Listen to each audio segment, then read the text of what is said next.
Listen to the vibes.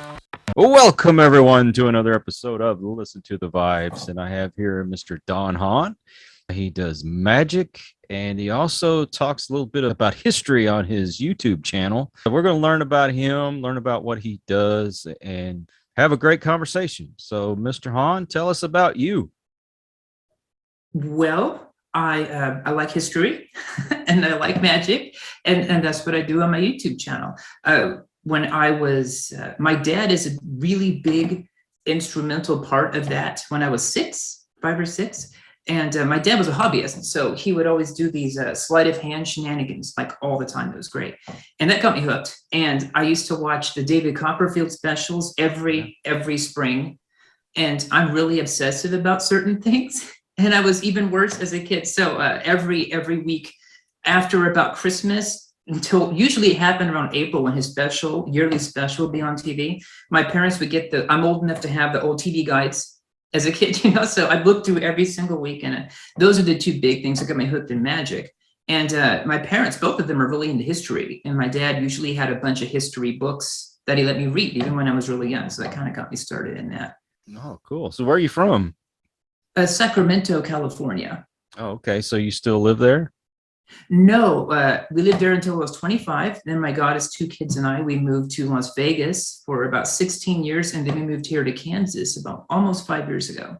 What made you decide that you were going to make a YouTube channel and then plus add those things together? When I was in Vegas, I really got a huge amount of practice with performing, a close-up and stand-up magic and stuff, like at banquet rooms a lot. And it was already kind of there, but I never really made the full-on combination until I did the YouTube channel. I think people can find history kind of boring because it's a very cerebral type of thing. Who wants to remember all these dates and numbers? But magic is quite the opposite. Magic is very emotional, in my opinion. And I think people remember what they feel. And so by combining the two, I really wanted to make history memorable. And so that's why I combined history and magic together.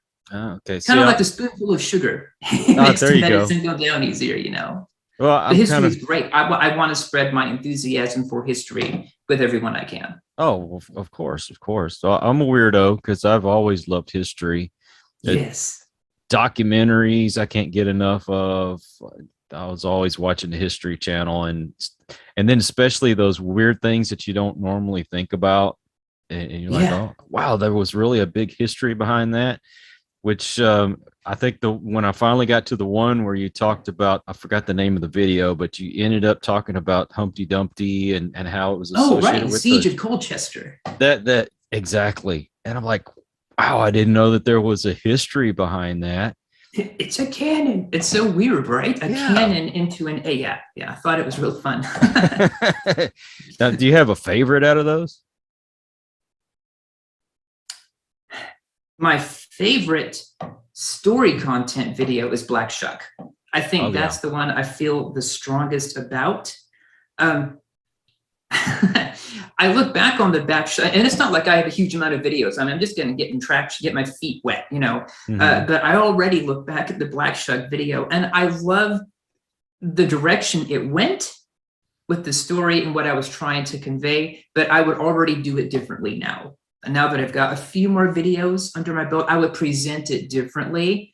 And I've not ruled out the possibility of redoing it sometime in the future, just because with the video, I've got to learn I was still learning how to pare information down. I'll tell you, doing these minute shorts on YouTube has really helped me with that a lot. So I've gotten a little better at that. And because there was a lot of things I cut out, and I think like the monastery in East Anglia, that played a huge part in the Black Shuck thing. But to me, he is really the Dark Knight of East Anglia. He takes on this evil reputation in order to help this adopted family of people who don't even know about him. Yeah, that's my favorite video so far. Yeah, well, when it comes to YouTube and then even doing podcasts in general, you kind of live and you learn, because I can't tell you, there's been so many videos I'm going, God, why didn't I add this? Or I've gone back and tweaked a few things and added things here and there. You'll never be perfect at it, I don't believe, but you'll improve. I actually enjoy them. I mean, you look like you've been doing it a long time, as far as I'm concerned. So Thank you very much. It's very nice. I'm hindsight's always clearer, as you know, looking back on things. God, like you said, I wish I did that or didn't do this. And yeah, I don't want to ever be perfect at anything because that means I'll be dead. So I don't want to, stop the learning process. I'm with you. Oh, of course, of course. Do you get any requests as far as history or magic goes? I don't think I've reached that point on the channel yet where people send in a lot of requests for me to do. I've had people in real life ask me to do like the Mary Celeste. People really wanted me to do the Mary Celeste, and I will eventually. One thing I'm dying to get my teeth into is the Flying Dutchman. Ooh. And the Mandela effect. Oh, see, that's something I could talk about for hours because there's things the from Mandela a kid. effect is a pet thing for me. I can't wait. I'm working on it. It's going to be a little while, but that is going to be a video. Yes. So the theory of what it is. Is there anything from your childhood that you look back now and you go, I don't remember it that way? Yes. I think the scariest one for me was Looney Tunes. Yeah. Right. What is up with that? Everyone I asked, they all remember, just like I do. TOONS. Weird. Anyway, yeah, that was creepy. Well, I can't even tell you how many of those that we've looked back on and go, oh, I don't remember that way. I mean, what, Berenstain Bears? Yes, Fruit of the Loom. Yeah. Yeah. In which I guess it kind of takes me to the butterfly effect. If you kind of look at that, maybe things have kind of gone back and changed. I don't know. It's weird. Absolutely. Yeah. And the was it Shazam with the Sinbad as the genie? I think that was one I remember, one of the first ones I'd heard about. Shazam. That was weird. Yeah, I think it was Shazam was the name of it. I think so. Yeah, it's just a weird concept. And I'm not sure if I believe the whole parallel universe popping in it. I don't know, but it's the footprints that the Mandela effect itself has left in popular culture is kind of hard to deny. The reasons open for debate, but it's a weird thing that so many people so distinctly remember such different things of what actually seems to be real. It's a weird thing. I like weird things. Hey, I thought all of us did. It's just my opinion. I think most of us secretly do, but there are people like you and I, and a select few others that we interact with that aren't afraid to admit it to ourselves and other people. Now, when you go to parties and things, do you have friends that are requesting you to do magic or stuff? Yeah, I don't go to a lot of parties. I'm not a huge socialite, but really? Like when I go to work and they find out I'm a magician, I get that a lot, which is great. Yeah, unless I'm trying to work. Yeah, I get those comedians that'll come on the show and they'll say, yeah, as soon as they find out I'm a comedian, make me laugh, tell me a joke. Yeah. Like you're on command. Yeah, it's a thing. It is a thing. Well, I normally don't ask people to do those kind of things on my show, but in this case, I would love to see some magic. So at any point that you feel like you want to do a trick, please do so. Oh, yeah. Did you want to see one now? Sure. Love that. Okay. I did this because you said you really liked the Humpty Dumpty video, and that was a card effect. So I figured I'd do a card trick. Yeah. Okay. Let's see. It's funny we do card tricks though. A lot of people, whenever I do card magic, I usually get a lot of people understandably thinking I use special cards. And in this case, it's true. This is a very special, very small stack of cards. We're going to get back to that in just a minute. In fact, I will guard it with the card box. I'm going to have you select a card. This isn't one of those pick a card trick kind of things exactly, but I need one for you to remember. Now, since you can't reach out through here and pick a card, I'm going to have you please think of a word. Don't tell me what it is. Make it like a 1 or 2 syllable word, because the shorter it is, the more potent the magic word is. Let me know when you have one. Make sure it means something to you, though, please, Mr. Oh, okay. Let me think of something. Yeah, Okay. Can it be a name? it can be a name. Okay, I've got it in mind then. You got it? I'm going to go through the corner of these cards like I'm going through a book. And whenever you want me to stop moving my thumb, you say whatever word you're thinking of out loud, and we'll stop, and that'll be the card to remember. Okay? Okay. So I'm not going to look. I just say the word out loud as soon as I see it. Exactly. Okay. Just say your word whenever it feels right. Okay. Try it again. I'll go slower. Say it whenever you like. Zappa. What is it? Zappa. Zappa. Nice, nice. I'm not going to look. Let's see. Put this one. Can you see it? Yes, I can. I see it. Can you see what it is? Yes, sir, I can. All right, I'm going to put it face down here. Here we go. Now, I don't know what the card is yet, but the cards do. It's like a tight family. They're going to tell me which one of these guys is missing. And they're going to do it by giving me these weird clues or by feeling the face of the cards. This one, for example, tells me that your card is rectangular. Off to a good start, right? Okay, let me see. Okay, this one tells me it's a red card. So I know it's a heart or a diamond.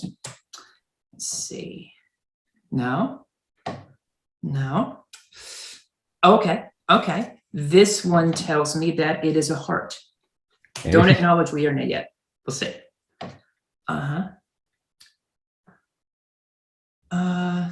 No. Yes.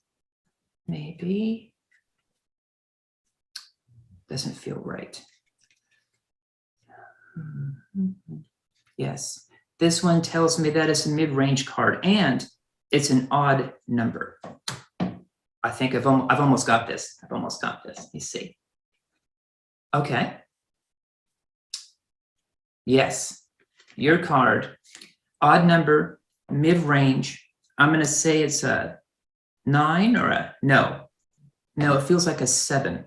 Was your card the 7 of hearts? Yes, it was. Was it? Yes, it was. Oh, thank goodness. I apologize. I don't mean to sound so relieved, but sometimes I get the wrong card. So I have a backup plan. Before we did this interview today, I took a pen and I wrote the name of your card on the back of the card box. Oh my gosh. Right? Now, before you picked a card, before you said your magic word, what was it? Zappa, right? Mm-hmm. Okay. I set aside this small stack of cards. Now, I haven't touched it. Let's see. If you look at this stack, it looks pretty boring. I mean, it looks like a little tiny stack of cards, right? But this stack is just like a person. When they open up, you start to see exactly what it is that makes this stack so unique. What the? I know, right? How the heck? It's the cards. They're haunted. Oh No, my god. That's mind blowing. How Thank you. How are y'all are able to do that is just beyond me. It's just focused interest. Focused interest. There is something better about and more intimate, obviously, about doing it live because you can't blame the camera. And I think that's where making the YouTube thing is a little challenging, more than a little challenging, is trying to make it like they're actually here, the audience. And I had a really, I'm still having trouble. It's a really hard thing because when I was performing in Vegas, I was doing shows like I said, banquet rooms. I did a lot of banquet rooms. And so I would be standing 360, totally surrounded, shoulder to shoulder, which I love doing that because I like interacting with people on that kind of level. So I'd say, like, without exaggeration, 90-something% of all the magic tricks I did were in someone else's hands or with help from something or borrowing an item. So it's a more personal experience. So when I went doing just YouTube, just video, it was really hard. I was like, I had no idea, but I really wanted to do it. So one mistake at a time. That's how you learn. Well, having you on live so people can see, look, there's no camera tricks, nothing like that. It's live. Here you are. You're doing it. I mean, I'm sure there's a method to that madness. Of course, I won't ask you to reveal that because that takes away from the fun. But it's still, I don't. My mind can't wrap around it. It's just a different way of thinking or a different way of looking at things, like anything else. Now, It's not exact. I think a lot of people look at magic and because they feel stupid. And I really work really hard to try to take that sting out of it and focus more on the entertainment and the interaction, in this case with history or whatever I'm doing.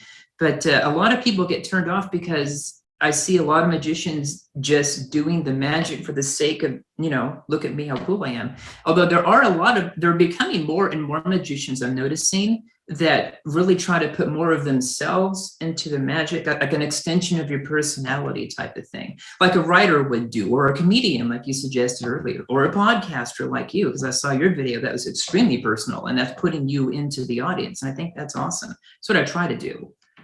Well, to me, to find out how the trick was done, that takes away from the fun of it. Takes the mystery out of it. Didn't really care for that guy that would come on television, the guy with the mask that would show how all these tricks were done. Like, come on, man, let's have something to fun to believe in. Don't take away from that. It's entertainment. It is entertainment, and I think I try not to hold a grudge with him. Because he's doing his thing. That's cool. However, here's something amusing, just my own personal amusing thing. I didn't have a huge problem with him because at the time when he was doing the Fox specials as the masked magician, there were so many magicians. They were giving him death threats. I mean, this was bad. Magicians were just flying off the handle. And I thought it was a little, I don't want to say silly, because I see where they're coming from as far as not liking it. But the stuff that the man exposed, are things that most magicians don't do anymore because it's so outdated. There are much better methods and more effective methods and several other methods that you can do for the same trick. In my opinion, it kind of made magicians have to raise the bar just a little of their performance, myself included, because now the public is a little more educated on that just by watching those shows. But in my opinion, also, it wasn't enough to warrant freaking out over it. I mean, the guy's doing his thing. And quite frankly, he could have been a lot worse, as far as what he was exposing. Well, I try to let bygones go. Yeah, true. I've just been one of those that I don't think I ever want to know if there's really a Bigfoot or not. I like the idea of it. And, when you get, sometimes you don't always like the answers that you get, if that makes sense. That is true. Yes. Some fun, kind of like when you find out Santa Claus isn't real, that how disappointing that is. As a 9-year-old kid, that was devastating. Right. Absolutely. The fun was in believing. Now I've noticed you don't seem to be emulating anybody else. You're your own person, and when you've got your own little niche there, and I appreciate that. But is there someone in particular that you've kind of that like, that's my hero, or that's the person I want to strive to be? I want to be myself, but I want to be like them. Right. I'd say my favorite magician is David Copperfield. Okay. And his magic was always good, but he's a storyteller, quite frankly. And that's what I really try to emulate. But like you said, with my own thing, do it my own way. My dad his strength is storytelling. Like when he did the magic things, like the Boy Scout meetings or whatever, his strength wasn't as much the magic. He did that great, but this guy, he could tell such good ghost stories. One time we were on a camp out and he made a kid pee his pants. Oh no. And I remember feeling bad because the kid was so nice, but my dad, it was great. It was great fun. He is a good, I think when I'm telling stories here, I'm really trying to emulate as good as he can, telling his ghost stories. But he also told like weird historical things too. So I probably get that from him. Where do you get most of your historical facts from? Old books. I collect old books on weird history. A lot of the stuff you find in old books, you still can't find online, which is kind of fun. If you're using it as a unique point of interest, if you get things people can't look up sometimes, or can look up part of it, but not really, that makes it even better, I think. Yeah. Well, and then to come up with these really off the wall ones that most people don't think about. That brings another interest to it. It's not, you're not getting the same old, well, this is what happened during the Revolutionary War, and this is what happened in World War One, this is what happened in World War Two, this is what happened in Vietnam. You've coming up with stuff that I would have never even thought of before, and I'm like, wow, I'm glad I know that. Yes. I do a lot of research, like I said, online, old book, mostly old books for me though, because I like digging. Digging's fun through books, and I also like looking like online with Black Shuck. As a matter of fact, I was able to find, you can find old copies and really of older books or pamphlets or journals online in some really obscure places. I've gotten better at that since I did this channel, because I really didn't do that until I started this. But yeah, JSTOR, is that how you say it? JSTOR.org, I think, is a good place to look at weird lost manuscripts that are just online digitally, you know. I like looking at stuff like that. Okay. Well, I'll tell you what, if I ever think of anything, I'm definitely going to shoot you a message. So Yeah. I could say, hey, that I asked him about that. Mm-hmm. Yeah, you did. And I'll let everyone know that you're the one who suggested it too. That'd be awesome.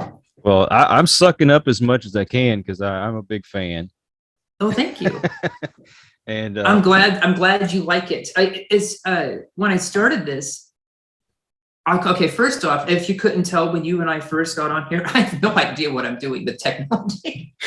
None whatsoever. So like I said, this is my very first Zoom call ever. It's my very first interview, so I'm kind of stumbling through.